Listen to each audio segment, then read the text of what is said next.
అందరికీ నమస్కారం. శుభోదయం న్యూస్ గానికి స్వాగతం. ఈరోజు ప్రధాన దినపత్రికలను వార్తలను కానీ విశ్లేషించినట్లయితే, ప్రధానంగా ఈనాడు దినపత్రికను తీసుకున్నట్లయితే 2027 డిసెంబర్కు పోలవరం, 2026 అక్టోబర్ నాటికి నీటి నిల్వ ప్రారంభిస్తాం, దశల వారీగా నీళ్లు నిలుపుతూ పోవాలి, కేంద్రంతో చర్చించాక తుది కార్యాచరణ ఖరారు, ముఖ్యమంత్రి చంద్రబాబు వెల్లడి. అమరావతి పోలవరం నాకు రెండు కళ్ళు, ఆ రెండు కళ్ళు పొడి చేసి ఏపీని అంధకారం చేశారు. ప్రాజెక్టు రెండో దశ లెక్కలు అంచనా వేసి కేంద్రానికి లేఖ, ఆ నిధులు సాధిస్తాం, సీఎం వ్యాఖ్యలు. చంద్రబాబు నాయుడు గారు నిన్న సోమవారం రోజు, అంటే ఇంతకుముందు గత 14-19లో ప్రతి సోమవారాన్ని పోలవరంగా మార్చుకొని ప్రతి సోమవారం పోలవరం పోయి సందర్శిస్తూ పోలవరాన్ని పురుగులు పెట్టించడం జరిగింది. దాదాపు 75% వరకు కంప్లీట్ అయింది. అప్పుడు అనుకోని పరిస్థితుల్లో తర్వాత వచ్చినటువంటి ప్రభుత్వం, ముఖ్యమంత్రిగా అయినటువంటి జగన్మోహన్ రెడ్డి గారు పోలవరాన్ని పూర్తిగా అధపాతాలను తొక్కేశారు. అంటే రివర్స్ టెండరింగ్ అనే పేరుతో జాప్యం చేస్తూ ఎవరు చెప్పినా వినకుండా టెండర్ కాంట్రాక్టర్ సంస్థను మార్చడం వల్ల ఒక సీజన్ మొత్తం మిస్ అయింది. అప్పుడు దాకా చేసినటువంటి పని కూడా వరదల వల్ల ధ్వంసమైనట్టు తెలుస్తుంది. అప్పుడు వరదల వల్ల ధ్వంసమైన పని మళ్ళీ ఇప్పుడు చేయాల్సి వస్తుంది. కాబట్టి కొన్ని వేల కోట్ల నష్టం జరిగింది పోలవరానికి. చాలామంది ప్రజలు గ్రహించుకోవాలి, చాలామంది అర్థం చేసుకోవాలి, పోలవరం అక్కడెక్కడో కడితే రాష్ట్రానికి ఏం ఉపయోగం ఉందని.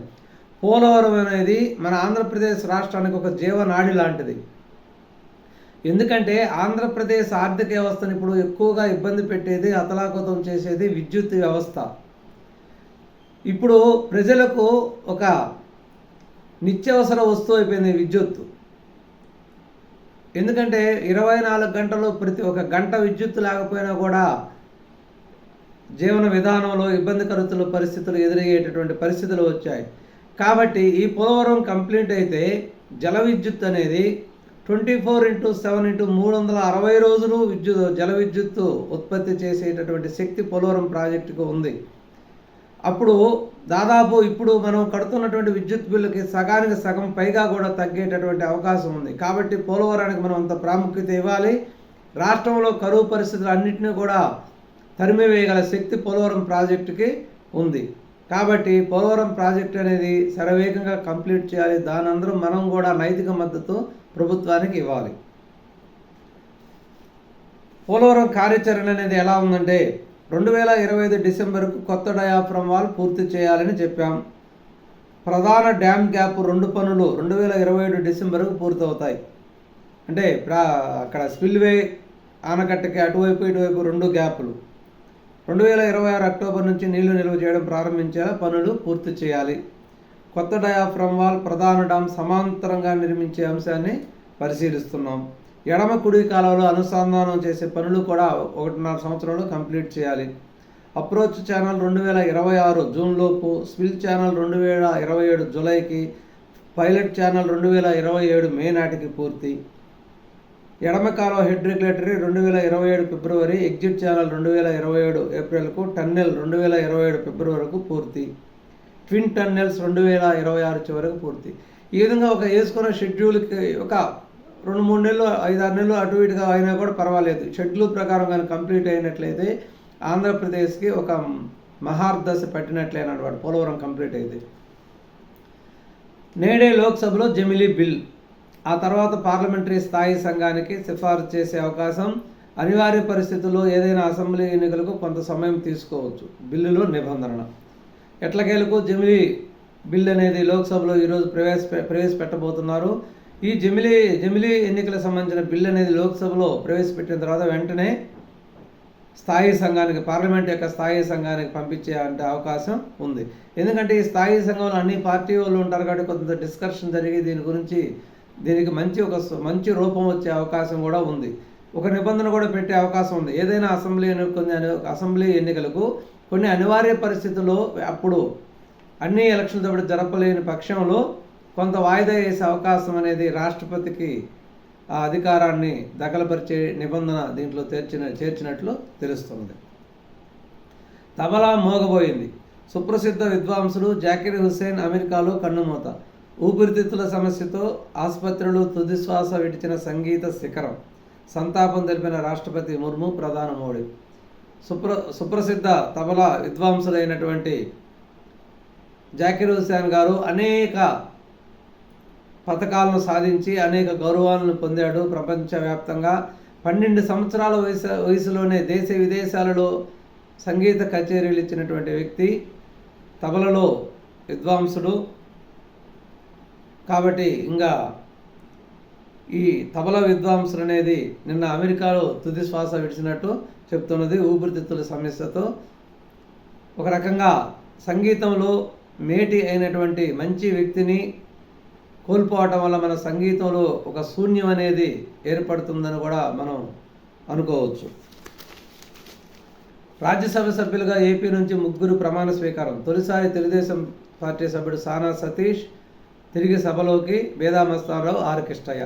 మొత్తం ఆంధ్రప్రదేశ్ నుంచి 3 రాజ్యసభ సభ్యులు పార్లమెంట్లోకి ప్రవేశిస్తున్నారు. ఇందులో సానా సతీష్ అనేది కొత్త వ్యక్తి, బేదా రవిచంద్ర, బేదా మస్తానరావు, ఆర్ కృష్ణయ్య ఇద్దరు కూడా పాత వ్యక్తులుగా చెప్పుకోవచ్చు. ఎట్టకేలకు లుకౌట్ నోటీస్. మాయమైన బియ్యం 3708 బస్తాలకు పైనే. జరిమానా సహా 1.70 కోట్లు చెల్లించిన పేరుని నాని కుటుంబం. అజ్ఞాతం నుంచి బయటకు వచ్చిన మాజీ మంత్రి పేరుని నాని బియ్యం కుంభకోణంలో ఇరుక్కొని వెంటనే దాని మీద ఎంతైతే ఫైన్ ఉందో ఫైన్ కూడా కట్టేసి అజ్ఞాతంలోకి వెళ్ళిపోవడం జరిగింది. అతన్ని వెంటనే అజ్ఞాతం నుంచి బయటకు తీసుకురావడానికి లుకౌట్ నోటీసు కూడా జారీ చేయడం జరిగింది. వీలైతే త్వరగా అరెస్ట్ చేసే అవకాశం కూడా ఉండొచ్చని తెలుస్తున్నది. డోలీ మూతలు లేని ఏపీ. తొలి దశలో మన్యం, అల్లూరు జిల్లాలో 9 రోడ్ల నిర్మాణం. ప్రధాన రహదారులను కలిపే 49.73 కోట్ల పనులకు సీఎం ఆమోదం. మన్యం జిల్లాలలో ఇప్పుడు కూడా ఎవరికైనా ఆరోగ్యం బాగాలేకపోయినా ప్రసూతి కాన్పులు చేయాలన్నా కూడా వాళ్ళని హాస్పిటల్కి తీసుకోవాలంటే డోలీ మూతల్లో తీసిపోయారు. అటువంటి వాటికి చెక్ పెడుతూ ముందు మన్యం జిల్లాలలో అర్జెంటుగా రోడ్లు వేయడానికి దాదాపు 50 కోట్ల పనులకి సీఎం ఆమోదం తెలియజేయడం జరిగింది. ఐపీఎస్ అధికారి సంజయ్పై ఏసీబీ కేసు. అగ్నిమాపక డీజీ, సిఐడి చీఫ్గా నిధుల దుర్వినియోగం. విజిలెన్స్ నివేదిక ఆధారంగా చర్యలకు ప్రభుత్వం ఆదేశం. సెక్షన్ 17A కింద సిఎస్ అనుమతి కోరిన అవినీతి నిరోధక శాఖ. ఏసీబీ ఎట్టకేలకు ఐపీఎస్ అధికారి, పాత సిఐడి చీఫ్ అంటే మాజీ సిఐడి చీఫ్ అయిన సంజయ్ మీద కేసు బుక్ చేయటం, అతని మీద విచారణ చేయడానికి గవర్నర్ అనుమతి కోరటం, సిఎస్ అనుమతి కోరటం కూడా జరిగింది. అంటే అధికారులు కాబట్టి సిఎస్ అనుమతి కోరాలి. సిఎస్ అనుమతించిన వెంటనే సంజయ్ని విచారించే అవకాశం ఉంది. అవసరమైతే అరెస్టు చేసే అవకాశం కూడా ఉంది. సీనియర్ నేతలే అయినా ఇంగితం లేదా?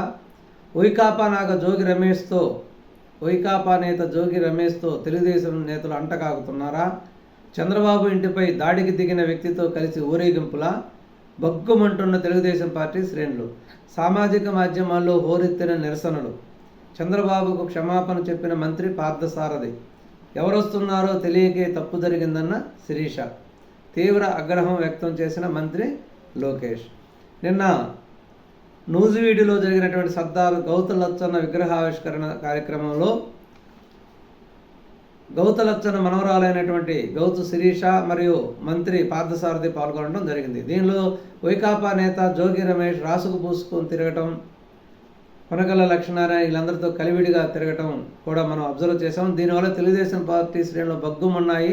సోషల్ మీడియా ఏకి పారేసింది. ఎందుకంటే ఇతను చంద్రబాబు నాయుడు గారి ఇంటి మీదనే దాడి చేసి దాన్ని సమర్థిస్తూ మాట్లాడి